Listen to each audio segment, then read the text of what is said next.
Crawling is an important milestone in your baby's development because it prepares them for walking, running and jumping.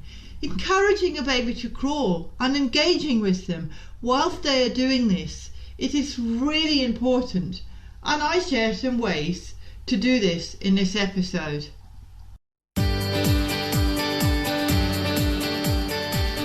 I'm infant massage instructor Helen Thompson. Hello and welcome to First Time Mums Chat. Being a parent for the first time is challenging and changes your life in every way imaginable. To help ease your transition into parenthood, I aim to offer supportive, holistic approaches and insights for mums of babies aged 4 weeks to 10 months old.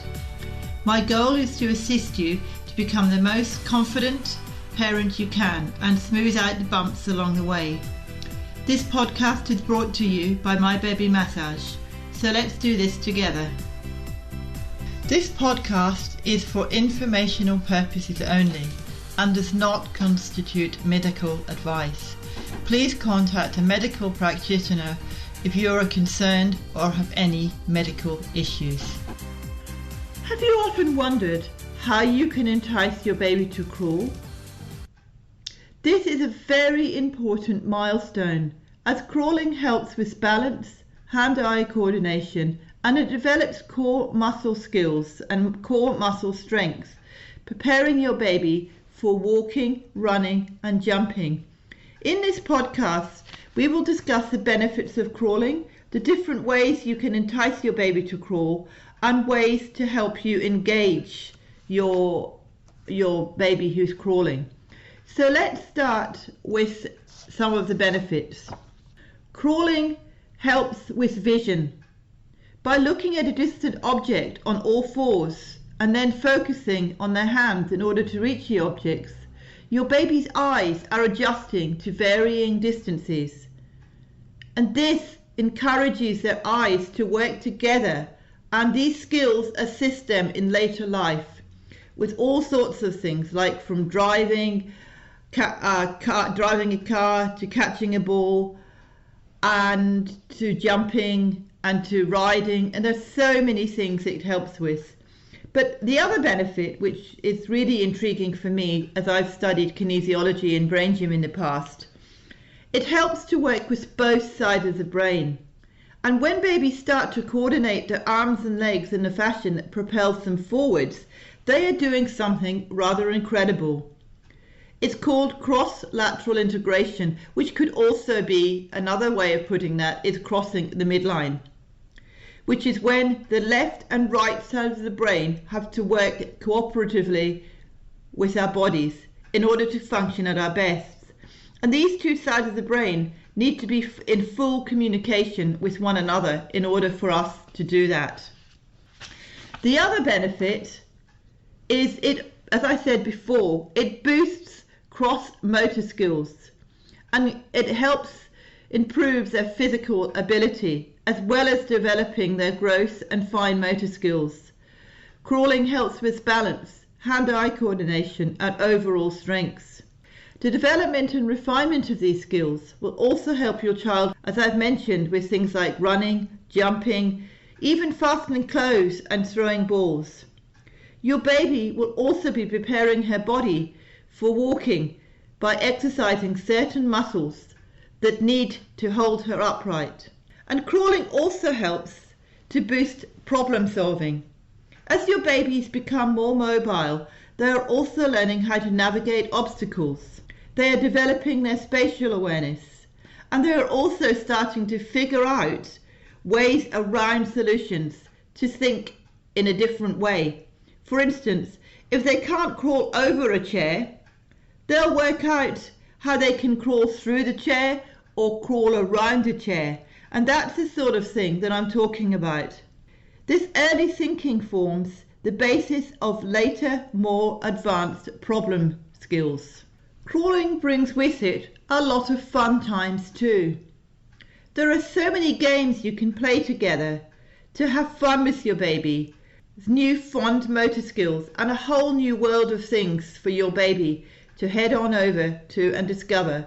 So let's go through some of these things that you can do. I'm a firm believer of recycling things in the house, and we always have a lot of bubble wrap around the house. So one of the things you can do to entice your baby to crawl and have fun at the same time, and when they're doing this they will also get different textures and feel different textures, so they'll be stimulating their sensory awareness as well, is bubble wrap. And how you do this is put a long piece of bubble wrap down the corridor and simply tape it down so that the kids can go crazy and run and jump, and you'll love hearing all the noises that they can make, and so will the babies. You can entice them by throwing a ball down so they can go down and chase the ball, and once they're doing that they will hear all those noises and crinkling noises, and that will excite them as well. The other thing you can do to make it fun for your baby is you can make an obstacle course, and there are tons of different ways you can create an obstacle course. Some ideas include a tunnel and crawling underneath chairs, or even just building lots of cushions around the place and taking the cushions off the couch and letting them crawl up over the cushions and make a little tunnel so they can crawl under. There are lots and lots of fun ways that you can make an obstacle course. I'll leave that up to your imagination. You can also play with soft toys and soft balls, especially ones with the bell inside that chime when they're rolled, that's a great way for encouraging a baby to chase after it. Or you can encourage this with the push along toys that roll in front of your baby, and then praise her for attempting to reach it. A really fun one that I love doing with babies is to coax your little one to scamper through a tunnel. And you can do this with a tunnel that you can buy from Kmart, or even, as I said, I love recycling. Or you can even make a tunnel out of a cardboard box and throwing something in it, or putting a favourite toy at one end of the tunnel and you at the other, so that your baby will be enticed to crawl through the tunnel, so she can follow it, and so she can also see you at the other end. And your lovely smiley face will certainly encourage her to crawl through the tunnel. As I mentioned before, you can entice with different textures. With the bubble wrap I suggested, but you can also use different textures on the floor, such as a soft sheepskin rug, a rubbery bath mat, and even some scrunched up paper, and encourage her to explore them.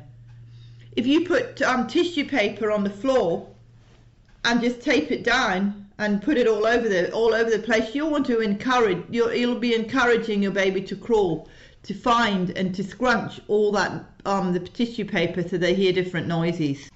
The other one you can do, which is engagement and socialization, because you're getting involved in the play as well, is get down on all your fours with your little one and crawl away from her, encouraging her to come after you and laughing and giggling.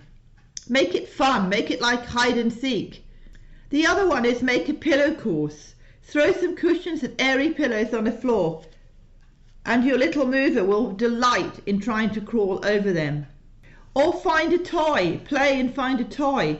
Encourage your baby to get moving by hiding a favourite toy in an obvious spot so she can see it, and letting her crawl towards it and find it, and give her lots of praise for trying to do so. I would like to give you an example of a good obstacle course that I have used in my career as a nanny and as a childcare worker.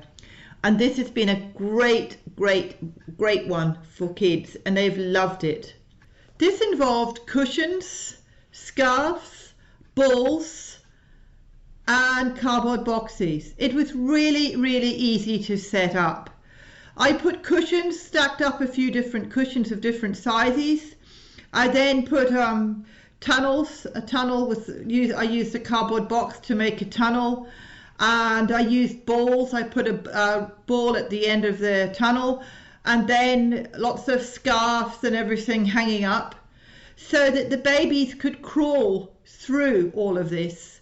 And I also made sure that there was padding all around, so that if the baby fell, they were perfectly safe and they could get back up again.